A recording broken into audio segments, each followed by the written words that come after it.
Day 2 of the opening county championship match of the season at Taunton between Somerset and Warwickshire. Welcome to the highlights of what turned out to be a great day for the batsman, especially Ian Bell. He did his chances of an England recall no harm at all after starting the day on 84. He began like a man with one thing on his mind, and that was to score as many runs as possible. He lost his overnight partner, Jim Taunton, early though. He nicked a delivery from Charles Willoughby and was caught at third slip by Ben Phillips. Bell was then on 96, but shortly afterwards flicked a delivery from Willoughby to long leg for a single to reach three figures off 185 balls, becoming the first batsman of the summer to post a ton.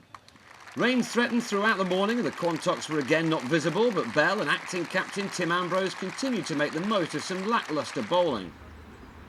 Ambrose, another player with an eye on an England recall, was busy throughout and shared a steady partnership that lasted until after lunch. Ambrose passing his half-century with a 3 through the covers. Bell looked determined to bat on and made his time at the crease look easy as he continued on his merry way.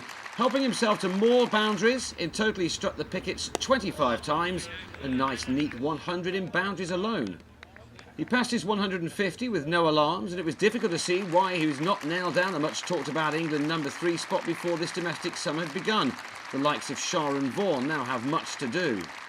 The standard reached 141 when Bell, looking certain to go on to a double hundred, finally flicked at a ball from Ben Phillips down the leg side, and wicket-keeper Craig Kiesbetter hung on to a fine diving catch.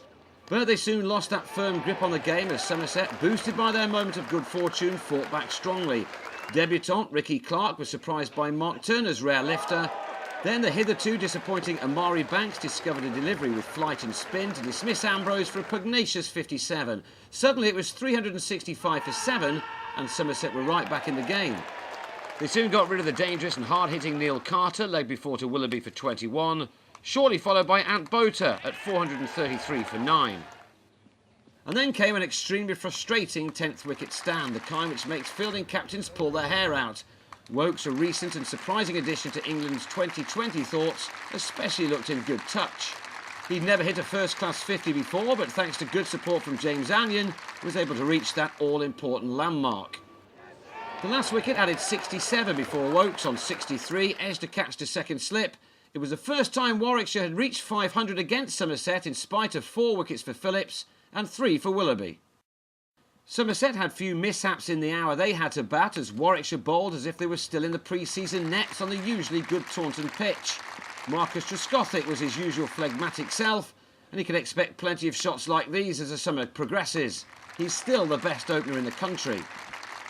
But he was outpaced by a confident Arul Sapaya, the latest to open with the former England maestro. He played some excellent shots and finished the day on 31.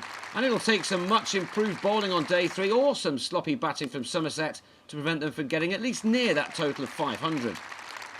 Trescothick ended on 27 as the home side ended day 2 on 70 without loss, trailing by 430, but with few signs of any gremlins in the pitch.